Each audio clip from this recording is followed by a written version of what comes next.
সকাল 7:45-এ হাওড়া স্টেশনের 2 নম্বর প্ল্যাটফর্ম থেকে চালু হয়েছে এমন একটি প্রিমিয়াম ট্রেন যাতে চেপে একদিনে বোলপুর শান্তিনিকেতন বা তারাপীঠ ভ্রমণ কিন্তু খুবই সহজ হয়ে গেছে।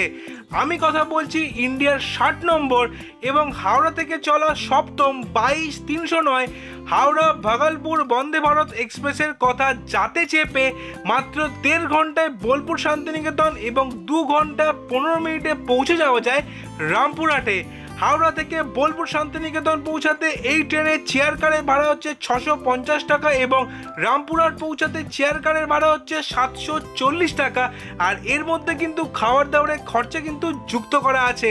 তাই ছুটির একটা দিন দেখে নিজের পরিবার, বন্ধুবান্ধব বা নিজের প্রিয়জনকে সাথে নিয়ে একদিনে ঝটিকা সফরে তোমরা কিন্তু ঘুরে আসতে পারো বোলপুর শান্তিনিকেতন বা তারাপীঠ থেকে।